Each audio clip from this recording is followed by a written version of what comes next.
You've probably already heard by now the news about the period tracker app Flow selling users' personal information to Facebook.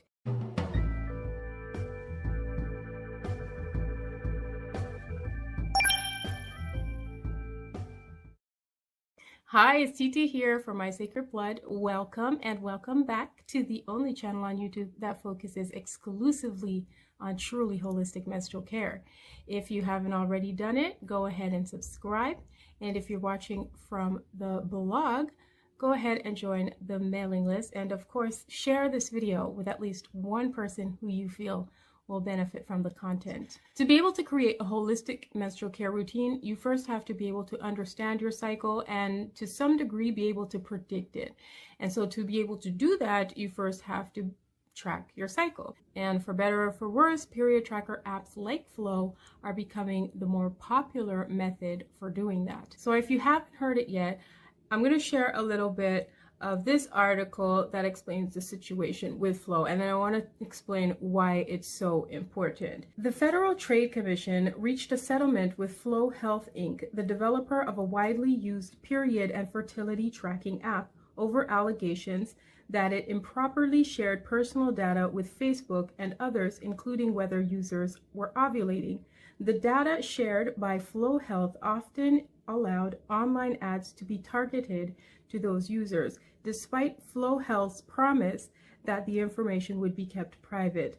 The proposed settlement with the FTC, if it becomes final following public comment, would require Flow Health to obtain an independent review of its privacy practices and get users' consent before sharing their health information, the agency said.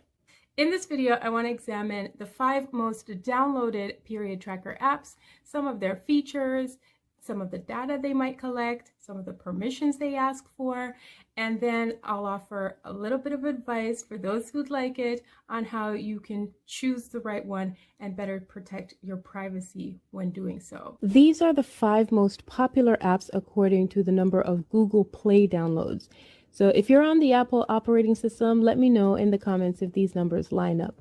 But according to the Google Store, the number 1 app with 100 million plus downloads is My Calendar, followed by Flow with 50 million plus downloads, and then tied for 3rd is Clue period tracker with 10 million plus, Woman Log with 10 million plus, and the period calendar with 10 million plus. The period tracker My Calendar will be able to keep track of your menstrual cycles and keep track of your periods, your cycle, your ovulation, and your chances of conception. And it also helps women who are looking to conceive and those trying to birth control. It can also figure out whether you're having irregular periods or regular periods, and it can track your chance of pregnancy every day. You can also record your cervical mucus. You'll have to input that, I'm assuming, your body mass index, your sexual activity, your weight, temperature, symptoms, or moods. It also says that it's an intimacy tracker. I'm not sure how they're going to track that. I'm assuming that you're going to have to put that information in. I guess at one point, Flow was at the top because here it says that they were chosen by 150 million, but after the controversy, they did lose a lot of downloads. And so they're down to 50 million. So it says it's the first female health and well-being assistant for women of all ages. It lets you calculate your most fertile days, enables you to log your discharge, your PMS, and other symptoms. And I can see why it was so popular because it doesn't just track periods. It also keeps a record of your ovulation calendar, your fertility. It reminds you to take your birth control pills. And if you happen to get pregnant, it also follows your baby's development week by week. It can also measure your weight, your steps, the amount of sleep you're getting, and you can set up notifications for drinking water and taking medication and contraceptives and all that. But knowing that it can do all that and that they're sharing all that is a little sus. So the Clue period tracker tracks your period. It acts as a PMS tracker. It's a lifestyle and mood tracker, fertility tracker, ovulation tracker. It can help you plan your pregnancy and all that. And then if you do get pregnant, it can track your baby's development. Or on the other side, it also acts as a birth control. You can log your birth control pill information and all that, and it'll give you reminders. The period calendar is more specific to periods. It can track irregular periods, weight, temperature, moods, blood flow, symptoms, and more. And Woman Log logs everything from your period, whether you're having a regular or irregular cycle, your fertility, ovulation, your moods, your pills, your cervical mucus, all that. And it also allows you to share data with your partner and data sync between multiple devices. Before choosing one of these apps, do your research, shop around, compare different apps, and absolutely read the fine print. For the period tracker, the terms or license agreement is available to view before you download that app.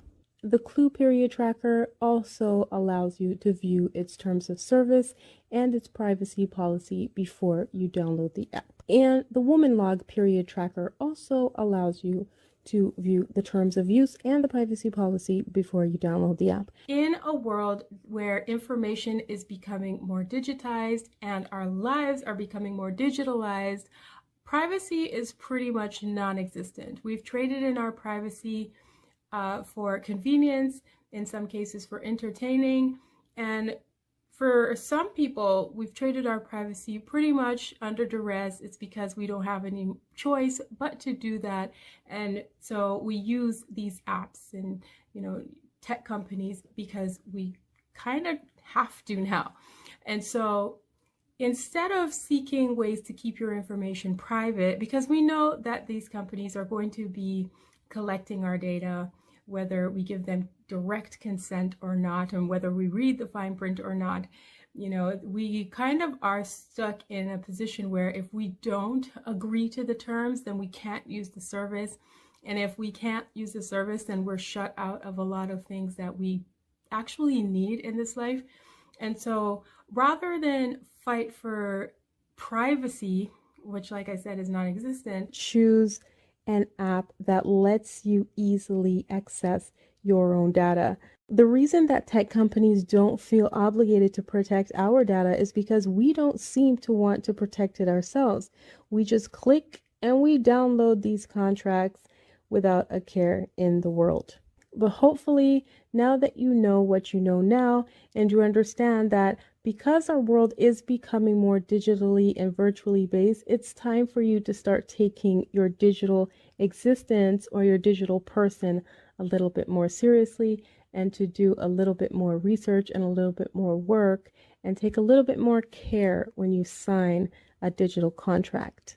Also, even if you are going to use a period tracker app, keep written records anyway. And of course, my best advice would be to avoid them altogether and to use an old school method of tracking your cycle, because it's important to be able to track your own cycle and to understand how your body works. And you should never find yourself in a position where a robot or a machine or an app knows more about your period and more about you and your body than you do. That is it for this one. I really do hope that helps.